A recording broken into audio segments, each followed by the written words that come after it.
Hi everyone, Mr. Mott here. So today I'm going to show you in this video how to create a Zoom meeting for you to use with your students. First thing you need to do is go to Zoom's website, and then you will have to log in. With my district, we use Google Classroom, but we have Google accounts. So when you get to the main website on the top right side here, it would say sign in or create an account. So you would sign in and then scroll down to the bottom and say sign in with Google. And then your Google account will be activated with your school district and you'll see this screen.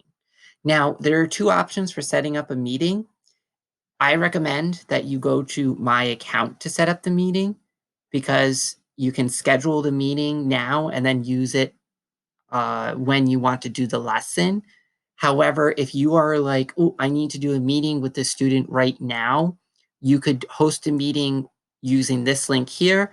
And you have three options: with your video off, with your video on, or your screen share only, which means the kids would only see what's on your screen. So by going this route, it's faster to create a meeting, but you have to dig a little deeper to control the settings on the meeting. So I'm going to do the My Account way. And what you're going to do is you always see all your information on this first page. What you're going to do to create a meeting is you're going to create on the Meetings button. You're going to click on the Meetings tab to the left. And then here, you're going to click on Schedule a New Meeting. Once you save the meeting, it'll show up right here for you to use on the day that you're doing the lesson. So I'm going to schedule a new meeting. I'm going to put in a name for the meeting. The default is my meeting, but I like to do like what it's for. And I might put the date because this will just help me with that this link is meant for this date for this read aloud. Then you can choose when this meeting is supposed to happen in order to put it like on a Google Classroom calendar, if you'd like to do that. However, it doesn't matter what time you set it to. If you set it, even if I set it for 10 o'clock, I could still start this meeting right now, okay? The duration, again, you don't really need to worry about this if you're under a school account. If you're under the free version, it'll cut you off at 1 hour. But with the COVID-19, it really doesn't matter. But if you're like, oh, I want time, if you want to play it safe, set it to 2 hours or whatever, however long you think the meeting will be. Time zone, if you need to adjust it. If you want to reuse this link, like if you're going to do a morning meeting at 9 o'clock every day, then you can do it as a recurring meeting.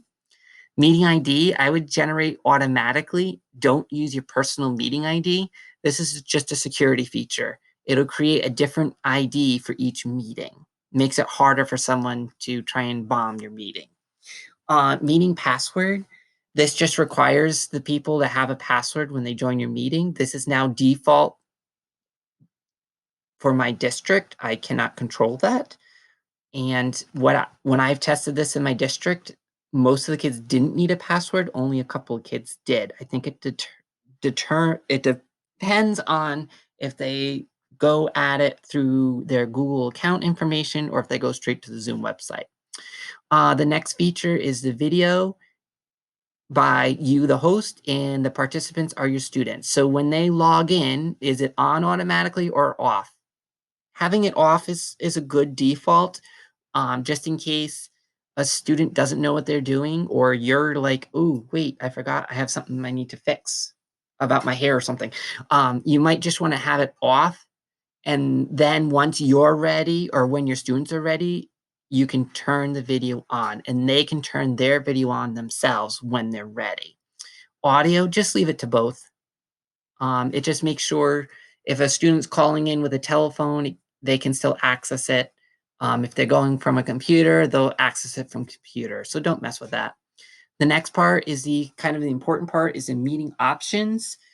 In our district, it's now set to default that students cannot join a meeting until you have started the meeting yourself.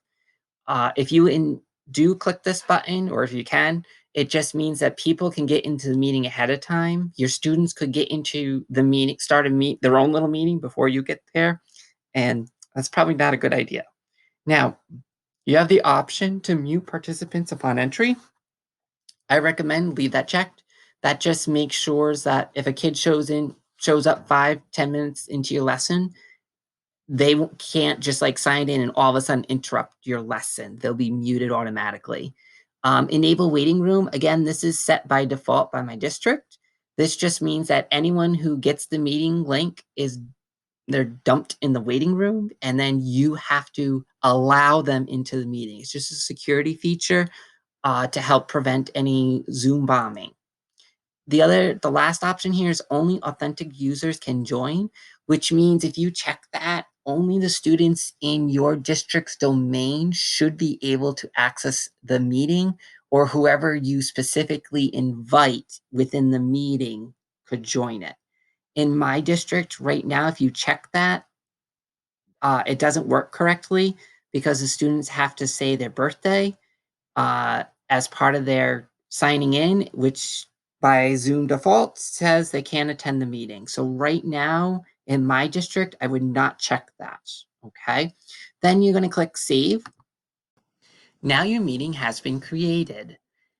In the next video, I'm going to show you how to share this meeting information with your students.